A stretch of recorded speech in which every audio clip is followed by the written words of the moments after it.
Hare Krishna, Krishna Krishna, Hare Hare, Hare Rama, Rama Rama, Hare Hare.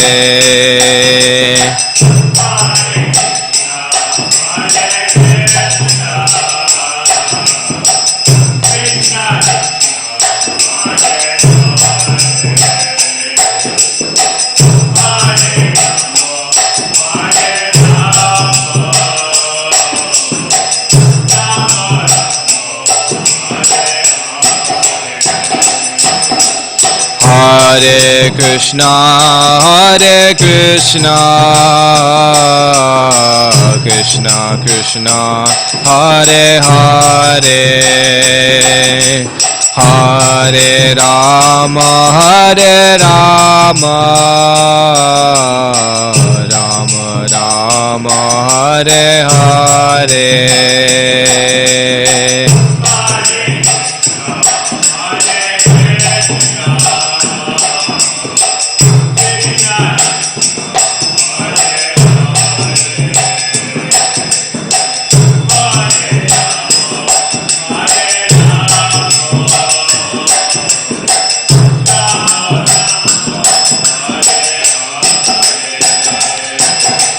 Hare Krishna,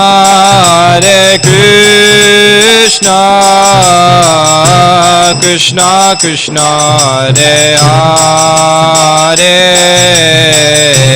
Hare Rama, Rama Rama, Hare Hare.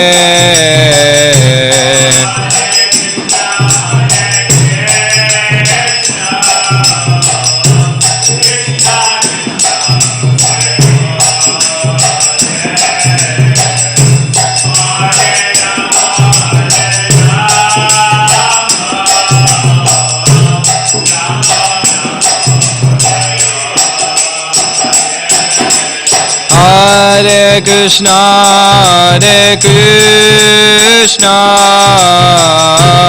Krishna Krishna, Hare Hare, Hare Rama, Rama Rama, Hare Hare.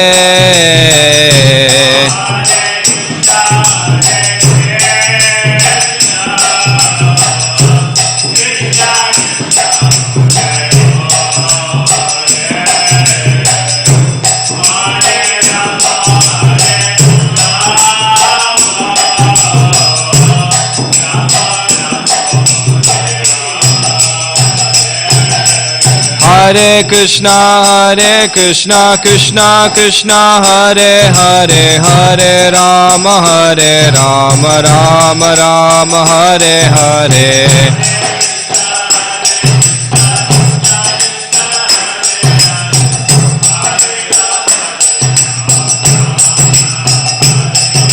Hare Krishna, Krishna Krishna, Hare Hare, Hare Rama, Rama Rama, Hare Hare.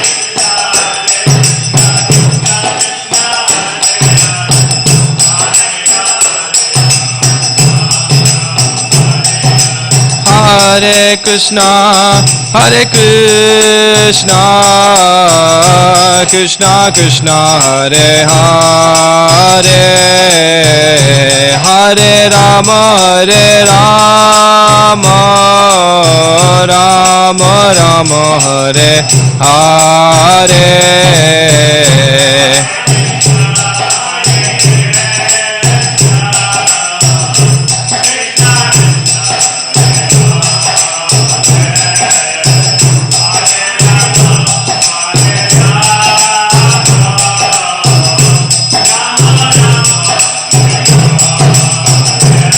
Jaya Radha Gopinath, Radha Gopinath Shri Radhe.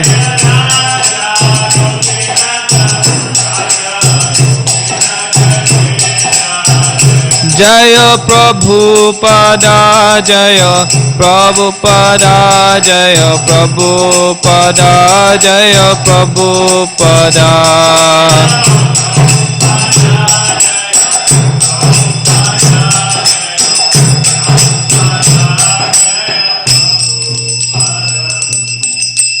Jaya Vishnupad Paramahamsa Parivrajagacharya Ashtathara Sathashisa Sri Srimadi's Divine Grace Abhay Charnaravinda Bhakti Vedanta Swami Maharaj Srila Prabhupada Ki Jai Granth-raj Srimad Bhagavatam Ki Jai Shri Shri Radha Gopinath Bhagavan Ki Jai Jai Nitai Gaur Premanande Hari Hari Bo Om Vishnu Padaya Vishnu Devamrit Swami Prabhupada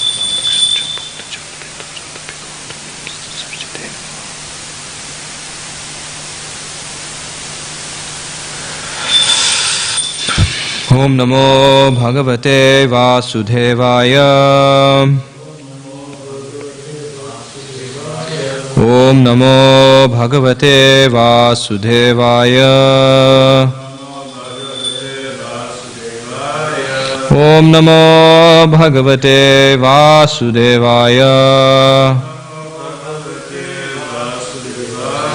Narayanam Namaskritya Naram Cheva Narottamam Devim Saraswatim Vyasam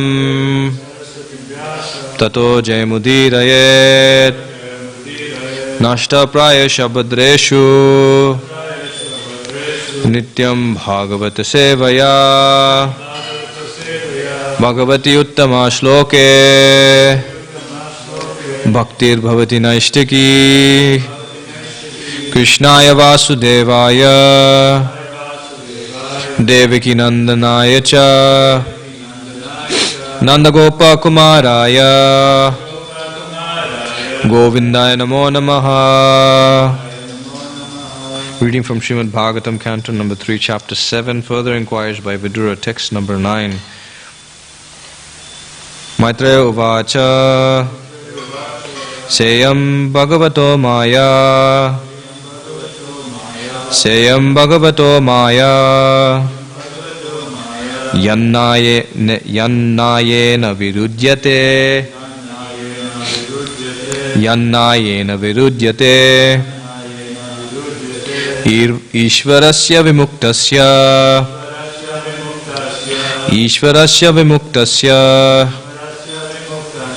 Karpanyam Utabandhanam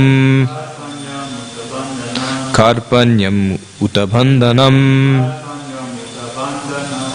Maitreya Vacha Seyam Bhagavato Maya Yannayena Virudyate Ishvarasya Vimuktasya Karpanyam Utabandhanam. Maitreya Vacha Seyam Bhagavato Maya Yannayena Virudyate Ishvarasya Vimuktasya Karpanyam Utabandhanam.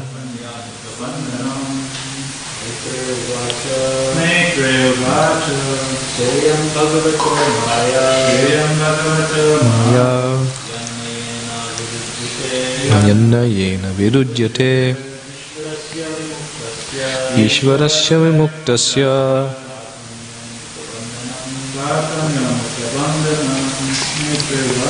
Maitreya Uvacha Seyam Bhagavato Maya Yannayena Virudyate Ishvarasya Vimuktasya Karpanyam Utabandhanam. Word for word, Maitreya Uvacha. Maitreya said, Sa'yam, such a statement, Bhagavataha, of the personality of Godhead, Maya, illusion, Yat, that which, Nayena, by logic, Virudyate, becomes contradictory, Ishvarasya, of the Supreme Personality of Godhead, Vimuktasya, the ever liberated. Karpanyam, insufficiency.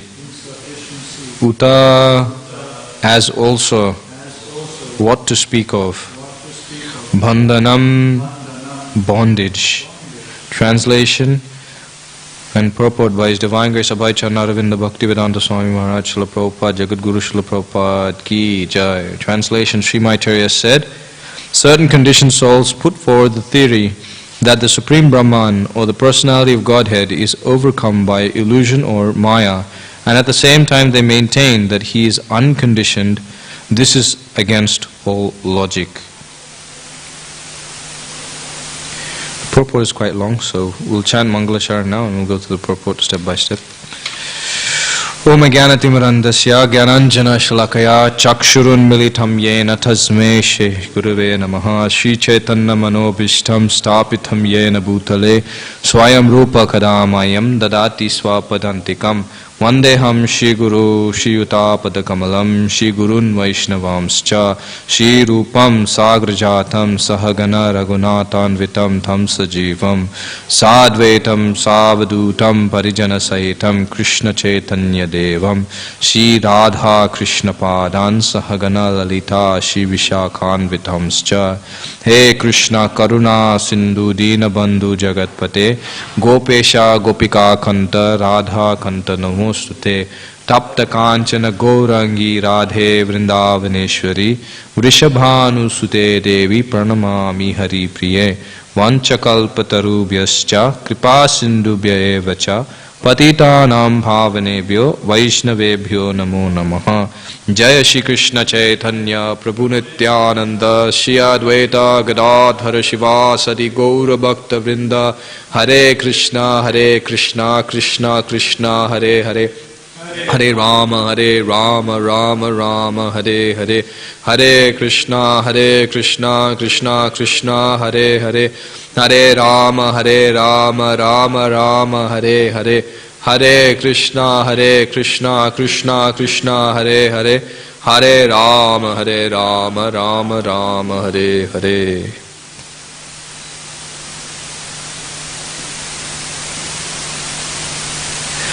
A reading from Canto 3, text, Chapter 7, Text 9, purport.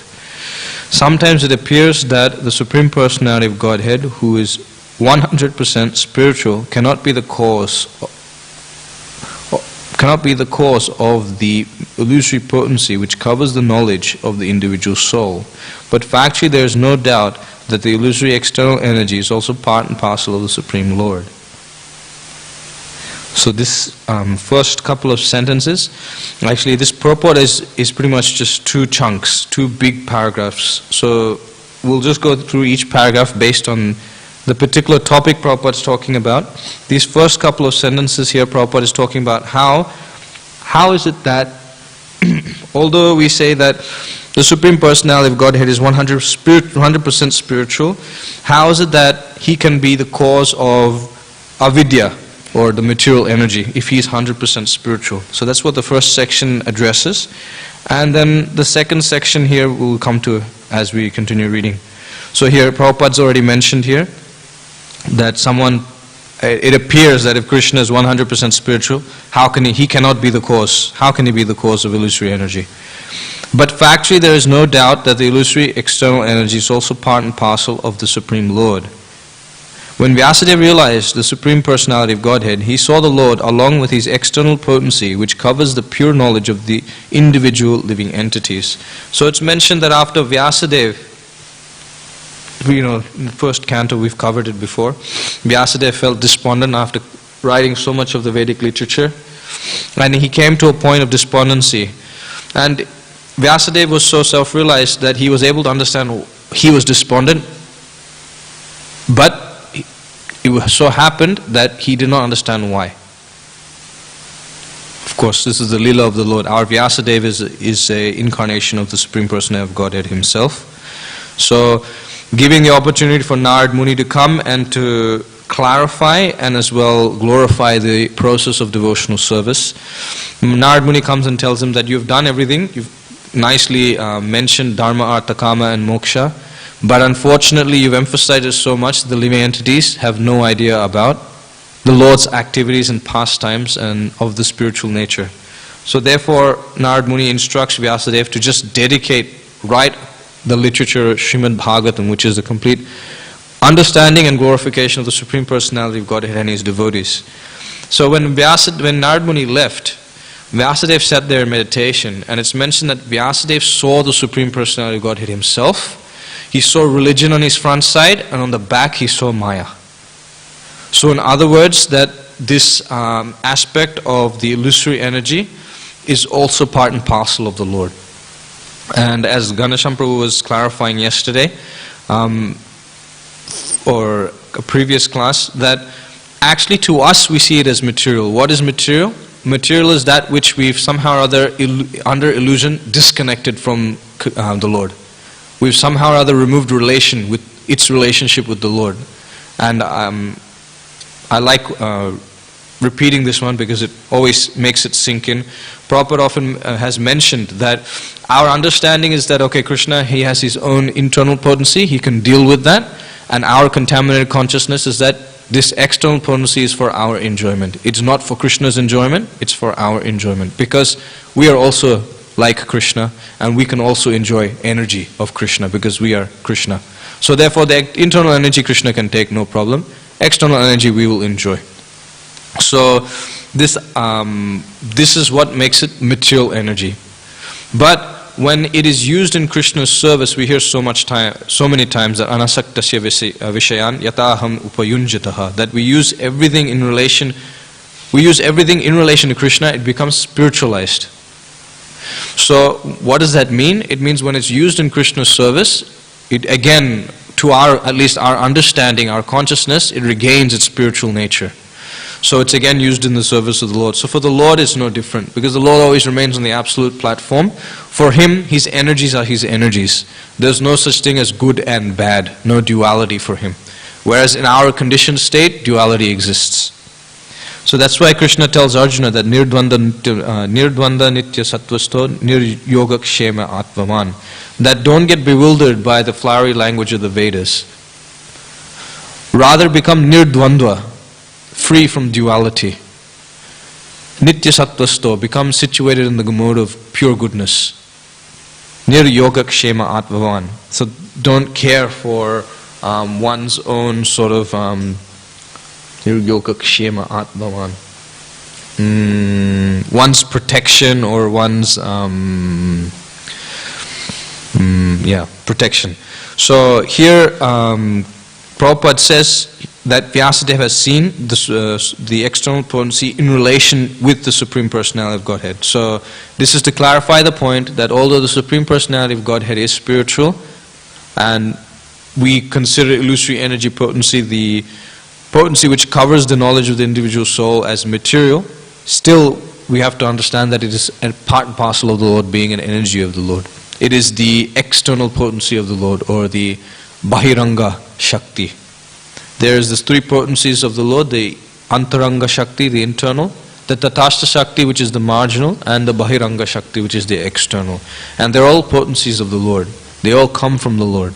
And Prabhupada will talk about that relationship, how they come from the Lord.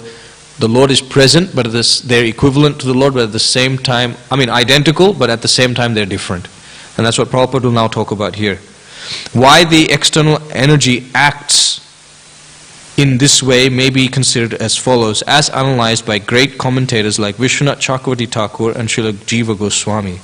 Although the material illusory energy is distinct from the spiritual energy, it is one of the many energies of the Lord, and thus the material modes of nature, the mode of goodness, etc., are surely qualities of the Lord.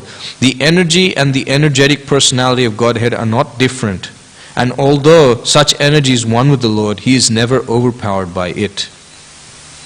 Although the living entities are also part and parcels of the Lord, they are overcome by the material energy. So here Prabhupada quoting Vishwanath Chakravarti Thakur and Jiva Goswami, saying that this energy has come from the Supreme Personality of Godhead. So in other words, Bhagavatam Prabhu was mentioning a couple of classes before, this material world is a reflection of the spiritual world. And what is it reflected upon? it's reflected upon our material desires. So if it is a reflection of the spiritual world, then the qualities, characteristics, the variety that we see in the material world must exist in the spiritual world, but to the fullest extent, to the greatest variety possible. So these modes of nature known as goodness, passion, and ignorance. I remember when we were reading the section of Brahma Vimohana Lila, when Brahma comes back after his moment, or Krishna's 1 year, when he came back to the same place on that bank of the Yamuna where the cowherd boys were eating and taking prasad with Krishna a year before, he saw them still eating. And he became extremely bewildered. And he went back to check, okay, no, the cowherd boys are there, I remember putting him there, he's here. And then he got completely bewildered just by that one act of Krishna. But then Krishna thought, let me emphasize that point. So Krishna flicked the switch, and immediately Krishna showed how all these boys and these cowherd boys and calves were actually him directly. They were just complete direct manifestations of himself. So they all manifested the four-handed form, Narayan, his own personal Narayan form. Not that we hear of Sarupya, that how the associates of the Lord are similar in nature to the Lord. No. Each one of these cowherd boys, because they were expansions of the Lord directly, each one of those cowherd boys was Krishna himself in the form of his Chaturbhuja. So they all had the Srivatsa, they all had the Vaidurya Mani, they all had all of the paraphernalia of the Lord that only the Lord holds. And it's mentioned that each of these personalities of Godhead had their servants worshipping them.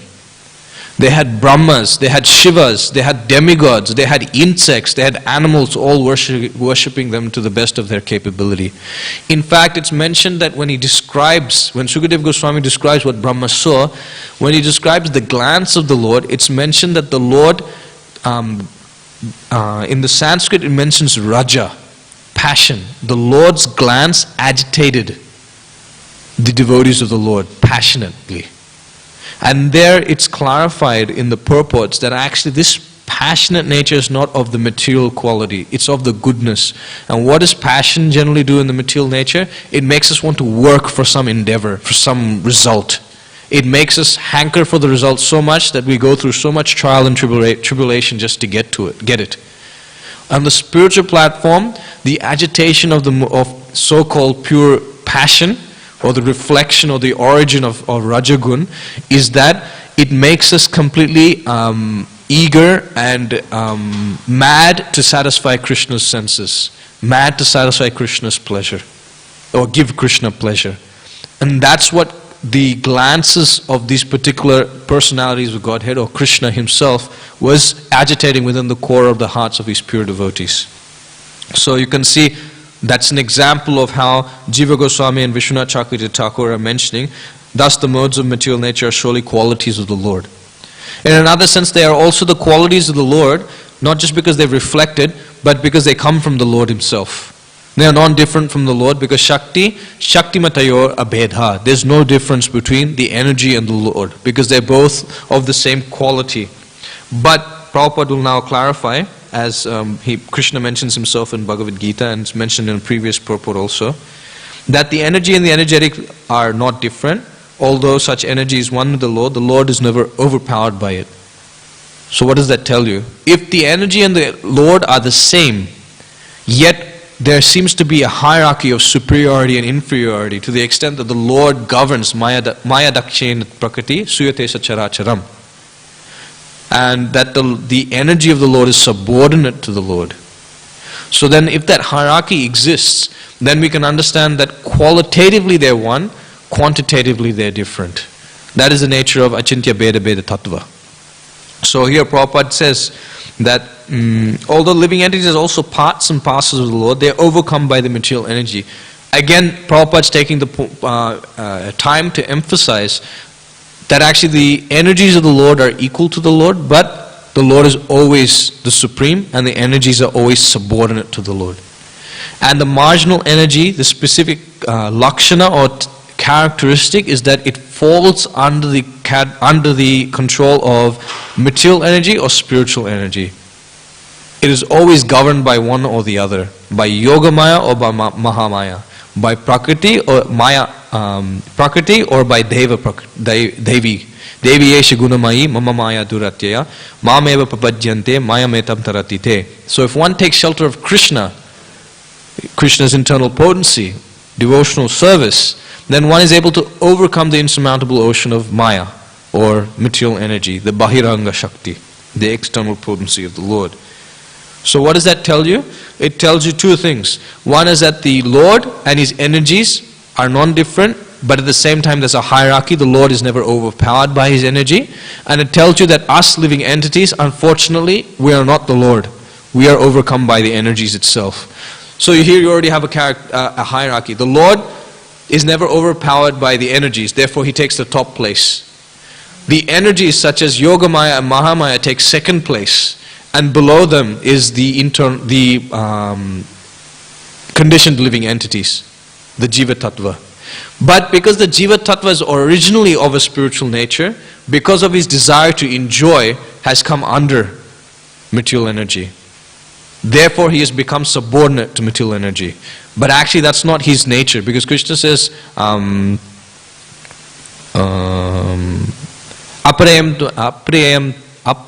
itastvanyam viddime prakatim para jiva bhuta mahabaho yayedam dharyate jagat.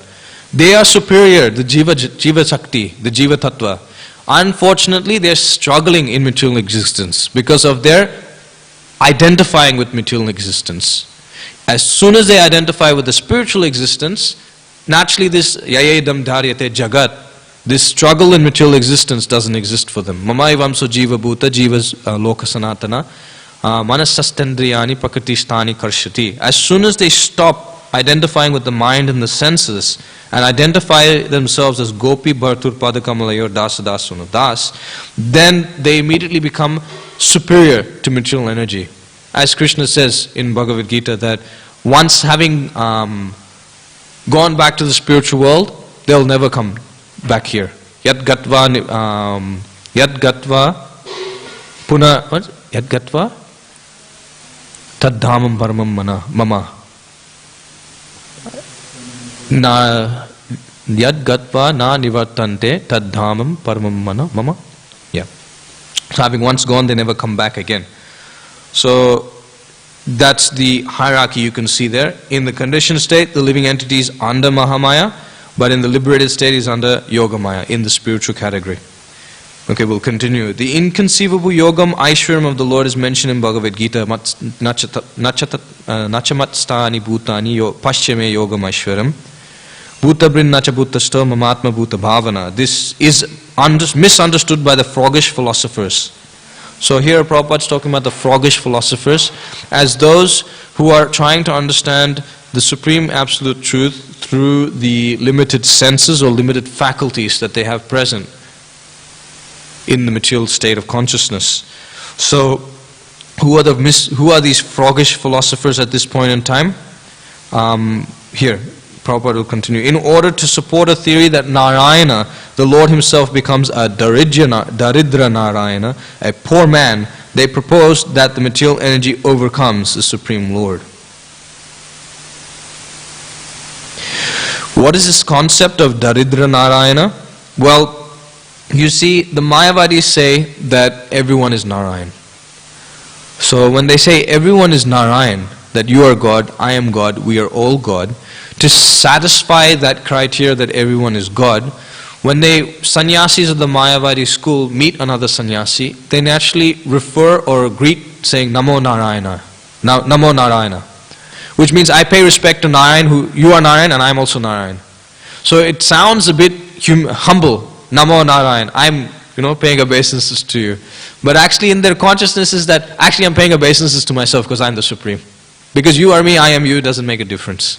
From this basic philosophy, this basic principle or assumption that I am God, you are God, generally then what happens is that, or has happened, is that people start labeling even the beggars as Narayan, poor Narayan. So therefore we must serve them. Let us do philanthropic work. Let us go open hospitals and schools and let us feed them regularly and nicely. Because they are Narayan, we are Narayan. And in that way, they expose their lack of knowledge. And Prabhupada says, if there is Daridra Narayan, what about Dhani Narayan? What about the rich Narayan? What about them? So they won't speak. They won't say anything. Because to satisfy their, because as Prabhupada often mentions, that they struggle so hard to understand the Supreme Absolute Truth. They merge into Brahman and they fall back down again. And although struggling so hard in trying to come to the platform of seeing everyone equally, and coming to the platform of Brahman, in the sense of merging into the Brahma Jyoti and then again falling down, they are then geared or conditioned to having set up a system where they can enjoy their senses subtly through extended sense gratification by trying to satisfy everyone and themselves. They're just geared in that way. So they'll make the philosophy, twist the philosophy to satisfy it. So we are Narayan, you are Narayan, I'm Narayan, there must be Daridra Narayan, so we must serve him as well. So therefore these philanthropic works are all, sanctioned. It is within the Shastra, it is within our so-called philosophical understanding. So to support that theory, Narayan becomes Daridra. They say that the Supreme Lord has become overcome by material energy. Because how can Narayan become Daridra? Because Narayan is always supreme. He's Shad Aishwarya Purna, full of all 6 opulences. How can he become poor? It is not possible, because everything belongs to the Lord. We see in the example or the pastimes of Sudama that when Krishna took the chip rice of Sudama, when he went for the second time, Srimati Rukmini Devi told him, stop it, because by taking one you've already given him everything. I'm obliged to give if you take the second, then I have to give myself. Don't give him any more. Don't take any more of his. But Krishna was thinking, so obliged to the Sudama, that look, he has gone out of his way to get something that doesn't belong to him and he's offering it to me. I can't do that. I can't repay him, because everything is within me. Everything is me. Everything is within my possession in one sense. And at the same time it's me. I can't go outside of myself. So I'm completely indebted to this Brahmana Sudama. So for the Lord, it's like that. He is supremely opulent, but the living entity which is separate from the Lord, being part and parcel of the Lord, falls under Maya, falls under illusion. We'll continue reading. Srila Jiva Goswami and Srila Vishwanath Chakravarti Thakur, however, offer a very nice example in this explanation. A very nice example in explanation. So the understanding of how is it that the Supreme Personality of Godhead is able to, who's full of knowledge, full of bliss, full of eternality, how from that can come Asat, Achit and Nirananda? How can the opposite come from the Lord? So to explain that, the Mayavadis or the froggish philosophers have twisted and made such a mess of it to mention that the Lord comes under material energy. Because see, they can't explain how is it that something contradictory has come from the source. That means that must exist in the source as well. Illusion must exist in the source. And due to their poor fund of knowledge, then they say that actually it only exists when the Absolute has come under the influence of illusory energy. So their understanding is that we are all God and we have come under control of Maya, so therefore Maya is supreme in that sense. So that's Mayavad philosophy. Okay? Because they're not able to understand this one single point of how Maya can come from the Lord, how the energy can emanate from the Lord, but the Lord still remains whole. They're not able to understand that. To help us understand that, the Vaishnavacharyas, namely Vishwanath Chakravarti Thakur and Jiva Goswami, and Srila Prabhupada are now going to give us an example to be able to understand how Maya can come from the Supreme. How illusion can come from the source of knowledge. Okay, they say that although the sun is all light, the clouds, darkness and snowfall are all part and parcel of the sun. Without the sun there is no possibility of the skies being overcast with clouds or darkness, nor can there be snowfall on the earth. Although life is sustained by the sun, life is also disturbed by darkness and snowfall produced by the sun. But it it is also a fact that the sun itself is never overcome by darkness, clouds or snowfall. The sun is far, far away from such disturbances. So we can understand from our high school, at least as much as we can remember from our high school education, that the sun produces the clouds by evaporating water from the water bodies such as the rivers and the ocean. And when these particles of water gradually accumulate, they develop what we call as clouds. And these clouds, when they're dense enough, they're able to cover the sun's rays. They're able to cover the sun. Similarly, these clouds, although they may produce water, they may produce snow, what else does Prabhupada say here? Snow or darkness, rain, darkness, snow. Although they cover the sun, two things you need to understand. They come from the sun. Their existence is dependent on the sun, and the sun remains completely aloof from their existence. Two important things to understand about the relationship with the Lord and His external energy. Prabhupada gives this example in Perfect Questions, Perfect, of many places, but in Perfect Questions, Perfect Answers. First time I came across it, Prabhupada gives the example of the cow and the milk. Very simple understanding, a very simple, analogy. That the cow gives milk. The milk cannot exist without the cow, but the cow can exist without the milk. Right? The milk is dependent upon the cow for its existence. Right? But the cow is not dependent on the milk for its existence. It's separated from the cow. In one sense, it is the cow, because it has come from the cow, the milk. But at the same time, it's separate from the cow. So, same thing here. The sun produces the clouds. But the clouds, being dependent upon the sun, cannot cover the sun completely. The sun is beyond that. And Prabhupada will clarify, he'll explain a bit more here.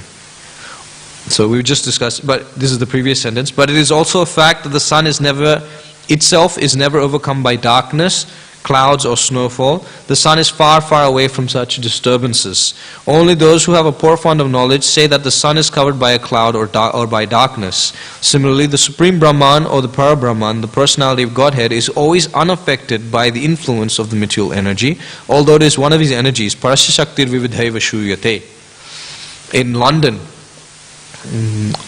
when Prabhupada was, I think it was a open lecture, or it was a media conference. I believe it was an open lecture where they had reporters and everyone had come.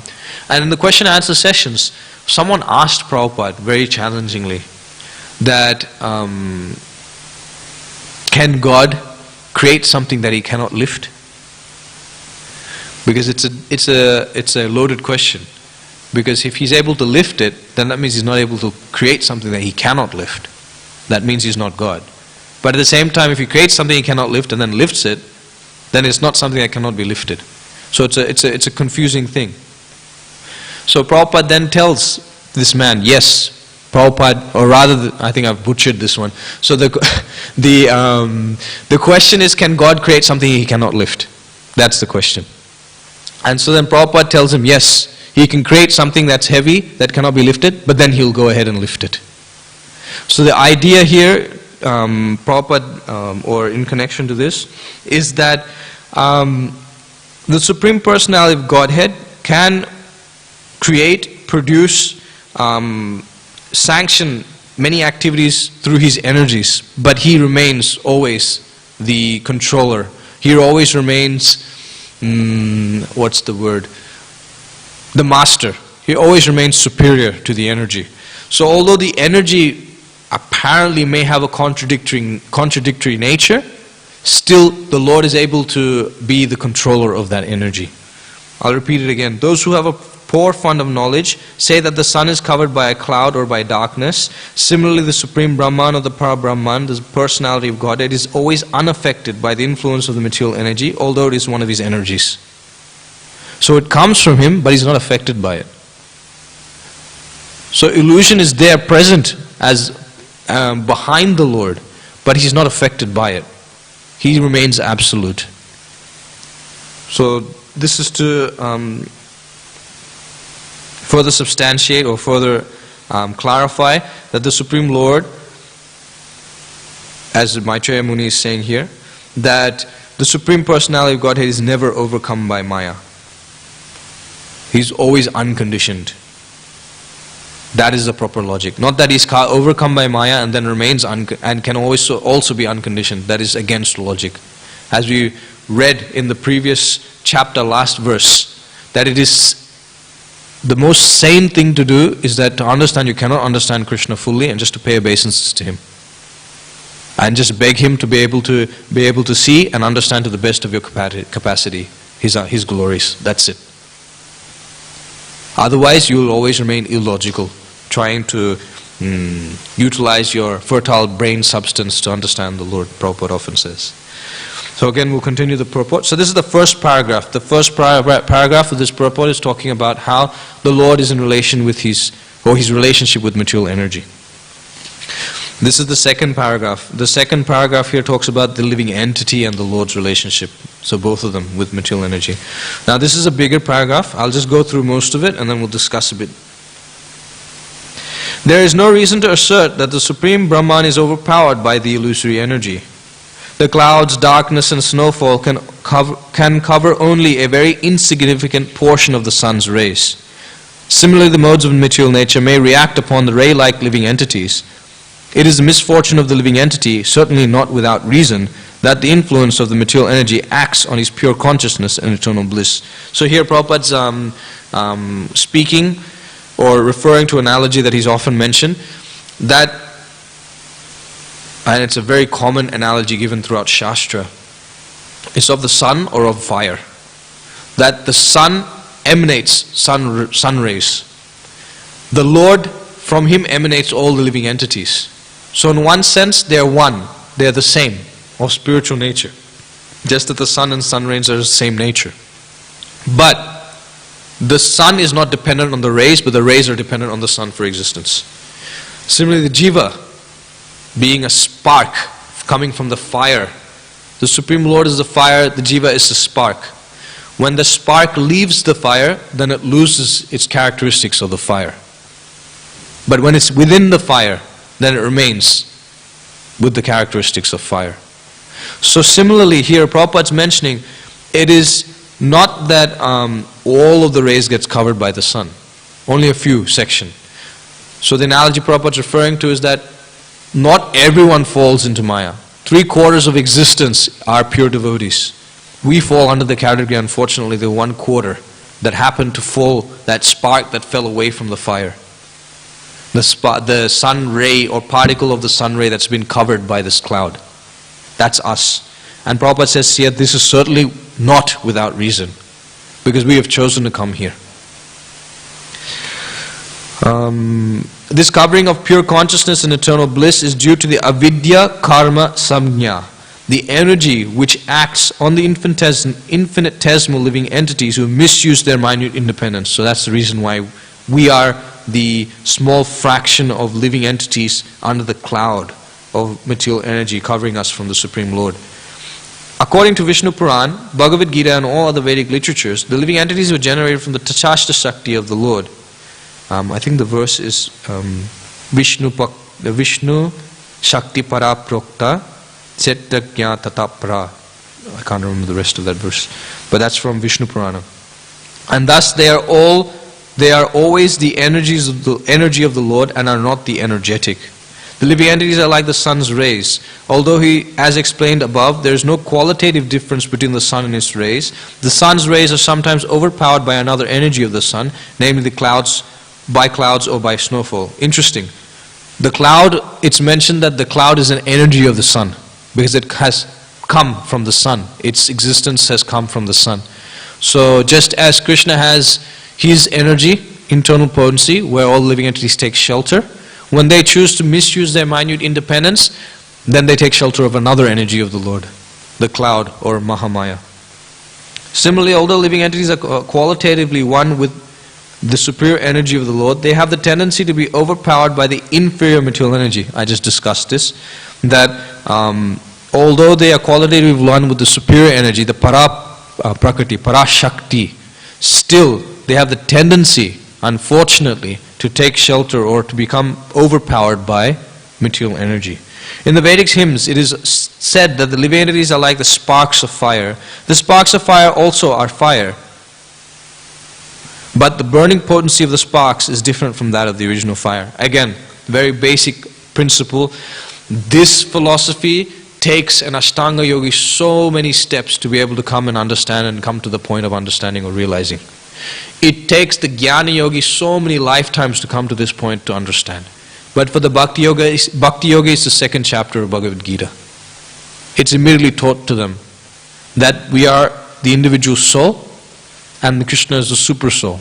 And the difference between us is like that of a particle of gold, the ring, gold ring, and the gold mine. The drop of water and the ocean. Right? And the fire and the spark. That is our relationship with the Lord. Easy, understood, move on. Right? Prabhupada says that the Jnana yogi and the mystic, the Ashtanga yogi, they will endeavor so hard, so long to meditate and try to see and find the Lord within the heart. But the devotees just simply come before the Archa Vigraha and they see the Supreme Personality of Godhead. Krishna consciousness is so easy. What the yogi struggles so hard for, the bhakta immediately finds it, immediately has it within their hands. But this also is at least for those who are lacking or with a poor fund of knowledge, they may become complacent and not realize the value or the glorious quality of the jewel within their hand. How Mahaprabhu has given us within this bubble of Satya Yuga, within this degraded age of Kali Yuga, how Mahaprabhu has given the most fallen the greatest gift very easily. And our duty is just to give it to others and understand it by reading Prabhupada's books. That is very easily forgotten and very easily lost. Because of our Manda Sumanda Matayo, Manda Bhagya Hi Bhadrataha, our misfortunate condition in Kali Yuga. So, yeah, so this one point Prabhupada mentioned so many times, he hammers it so many times. You're the spark of fire, there's the original fire. They're qualitatively same, quantitatively different, is meant to help and hammer the point to the extent that we'll give up our own material sense gratification. So long as we hold an iota of desire for material sense gratification, we still don't have understand this simple point, how Krishna is the fire and we are the spark. That Krishna is the supreme whole, the enjoyer, and we are meant to be enjoyed. So long as we have an iota or a single fraction of desire for material enjoyment, we still not have fully assimilated this point that we are qualitatively the same as the Lord but not quantitatively. Therefore Prabhupada hammers again and again and again.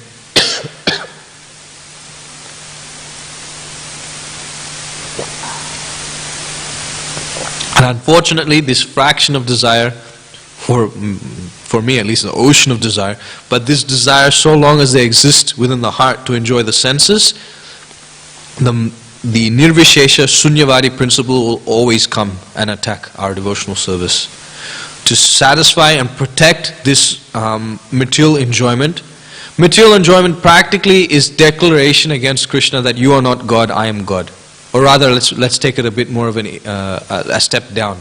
That you are God, I am also God. Right? As long as you have this tendency that I can enjoy material energy, it boils down to this simple fact that you're challenging Krishna's position. And you won't be able to understand how you are a part and parcel of the Lord, and that you're meant to serve Krishna and give Him pleasure. That's how you will get pleasure. That's how you will get pleasure. Just as the tree, the root, if it's watered, all the leaves become nourished. Just as food is given to the stomach, all the limbs of the body and senses are satisfied. Similarly, those who are in connection with the Lord, who serve the Lord, they immediately become satisfied if they're in connection with the Lord. It's a very interesting point. Gokuleshwar Prabhu was here many years ago, and I asked him this question. But Prabhu, in this example, we see that we perform devotional service, but not everyone is becoming satisfied. You know, we're seeing. People are still suffering out there. You're saying watering the root of the tree, everyone will become satisfied. I'm chanting Hare Krishna. I'm trying to become satisfied. how come everyone else there is not being satisfied by my chanting of Hare Krishna? And Prabhu mentioned that actually you see there's a thing to this logic or this analogy, that they need to be connected to Krishna as well to feel that satisfaction. Their choosing not to be connected to Krishna means that they don't want to be satisfied. They don't want to be pleased. They don't want to be happy. So therefore, as long as we remain in connection with Krishna, just like the example mentioned yesterday, when the branch of the tree is disconnected from the tree, what is the hope for the branch to be satisfied when you water the tree? Isn't that illogical to expect that this branch will be satisfied by watering the tree? So then what will we do? We'll use our mental speculation and say, actually there's no point in devotional service. Let us go to the branch of the tree and massage the branch of the tree, water the branch of the tree, not thinking about connecting it back to the tree. Rather, that's what sense gratification is all about. We won't see how we'll be satisfied eternally, the Shreya. Immediately we think of the prayer, the immediate sense gratification, the immediate enjoyment. Therefore, we'll immediately go and see what can we do to this branch of tree now so that we can get pleasure immediately now. Rather than connecting it back to the tree and saying, you'll get pleasure now and in the future. So Gokuleshwar Prabhu was mentioning, that's why you go, he was pointing to us because he knew that we were doing the book distribution at that time. He said, that's why you all go out and distribute the books to connect them to Krishna. The point they come in contact with Krishna, connection is established, yoga is established, and therefore when you perform devotional service, they will also get the opportunity to become pleased. So when you are performing devotional service and we have this complaint against Krishna that I'm not becoming satisfied, we must immediately ask ourselves, how much are we connected to Krishna? How much are we in line with Krishna's desire? To the degree that we are surrendered to Krishna, to the degree we're trying to carry out Krishna's desires to please Him, to that degree we'll be able to experience spiritual bliss. We experience spiritual bliss sometimes here and there, but because of our conditioned nature, we fall back into material activities and depending on sense gratification. So therefore we can't experience spiritual bliss anymore because it becomes covered again. So we must, therefore, I'm linking it back, therefore we must always understand, and we must keep this understanding within our consciousness when we see the world, that all living entities are sparks or parts and parcels of the supreme fire, the supreme personality of Godhead. And to please or to actually give shelter for a fish out of water is not to dress up the fish, is not to give it a cup of water and let it drink, is to actually throw it back in the ocean. Similarly, Yare Deka Tare Kaho Krishna Upadesh. If we want to understand this, we must go out and give that knowledge to others. Mahaprabhu being pleased will then reveal it to us further and further. We cannot by our minute independence and mundane wrangling, mental wrangling, understand these concepts. We have to understand we're already on the back foot. We're residents of Kali Yuga. We're already fallen. Actually, we should not have been given this knowledge. We're not qualified for it. So what makes us think that we'll be able to understand it simply by mundane wrangling? Rather, it's yasya deva para bhaktir yatha deva tata garo. Tasyete here. I can't remember this third line. Katata hyarta pakashante mahatmana. It is revealed by pleasing the devotee, the guru. And it's always like this. It's not just in Kali Yuga that you can't use mundane wrangling. Maybe when I was in Satya Yuga, Treta Yuga, Dwapara Yuga, maybe it worked. No. This is the principle. But in Kali Yuga, this principle is much more emphasized, more highlighted. We're actually most fallen. We can't understand these topics. But because Prabhupada is chewing, like Shukadev Goswami, it's mentioned he's a parrot. And this fruit, mature fruit of Vedic knowledge has become more and tasty because he has eaten it. Similarly, Prabhupada has given us to us in such an easy format. Prabhupada says, I have written it in such a way that even a layman can understand. And why? How? Because Prabhupada says that actually Krishna dictated and I simply wrote whatever Krishna dictated, that's all. That's all. It's not that Prabhupada chewed it and mentally wrangled and then gave it to us. He just simply repeated what Krishna is giving him, he's written, that's all. That's why Srila Prabhupada is a pure devotee. That's why Prabhupada is glorified. That's why we take shelter of Srila Prabhupada. Because Prabhupada, he's a pure devotee of the Supreme Personality of Godhead. He simply repeated what Krishna has given him, that's all. Okay, we'll finish this purport. They maintain the potency to be... When the sparks fly out of touch with the original fire, they come under the influence of a non-fiery atmosphere. Thus they maintain the potency to be again one with this fire as sparks, but not as the original fire. The sparks can everlastingly remain within the original fire as its parts and parcels, but the moment the sparks become separated from the original fire, their misfortunes and miseries begin. So yeah, this is the disconnection point. The clear conclusion is that the Supreme Lord, who is the original fire, is never overpowered, but the infinitesimal sparks of the fire can become overpowered by the illusory effect of Maya.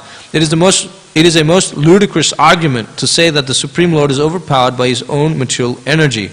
The Lord is the master of the material energy, but the living entities are in the conditioned state, controlled by the material energy. That is the version of Bhagavad Gita. The froggish philosophers who put forward the argument that the Supreme Lord is overpowered by the material mode of goodness are themselves illusioned by the same material energy, although they think themselves as liberated souls.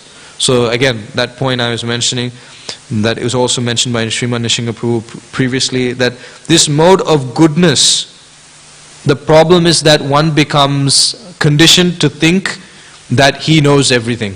That pride of understanding is there. That feeling of, yes, that regularity, everything is going well, that peace of mind, that gives them some sort of arrogance. With that arrogance, what they have been spoon-fed, what they have been given in a very low condition of life, they use that. In other words, they bite the hand that feeds them. Thinking themselves liberated, they kick the source of liberation, the Supreme Personality of Godhead. There's that example given of the potter, and this very poor potter, he's making his pot, and he finally makes a nice pot. Because he's poor, he finally got the ingredients, he made the pot. And that night when he was sleeping, he was thinking, now I will become very rich. I'll sell this pot and I will get this much money. Then I'll produce more pots and sell them, and I'll get a good facility, I'll get a wife, I'll get children, everything. And I will become the master and controller. And through this venture, I'll be able to enjoy with so much opulence. And if anyone comes to disturb me, Prabhupada says in this particular example, if my wife or children come and they want to disturb me and try to stop me, I will kick them and show them who's boss. And while doing that in his sleep, he kicked the pot, and the pot broke. This is true for both the materialist and the jnani. Because their whole endeavor is to gain liberation. But when they get that point, they become so arrogant and they haven't actually achieved liberation. Again, they fall back down. The materialists try to endeavor so hard for sense enjoyment. When they finally get it, they just simply, it's a slap from Maya. They again fall back into misery more and more. So, yeah, so this point of us being able to do whatever we like, use our intelligence. Actually, the intelligence we got from the Lord, but it's conditioned, it's limited. The Lord will give further information or knowledge from within the heart to be able to understand. Okay, we'll continue. They support their arguments by false and laborious jugglery of words, which is a gift of the same illusory energy of the Lord. But the poor, so you understand here, they are illusioned to think that they are liberated, and in that illusion, they further use that illusion to become further illusioned. Right? So they use jugglery of words, which is given by Maya, to try and attain a so-called liberated state of consciousness. And in that state, they again use the illusion to be able to satisfy their philosophy. Therefore, they're no longer considered, or they cannot be considered to have paratattva, or what is it? Absolute knowledge.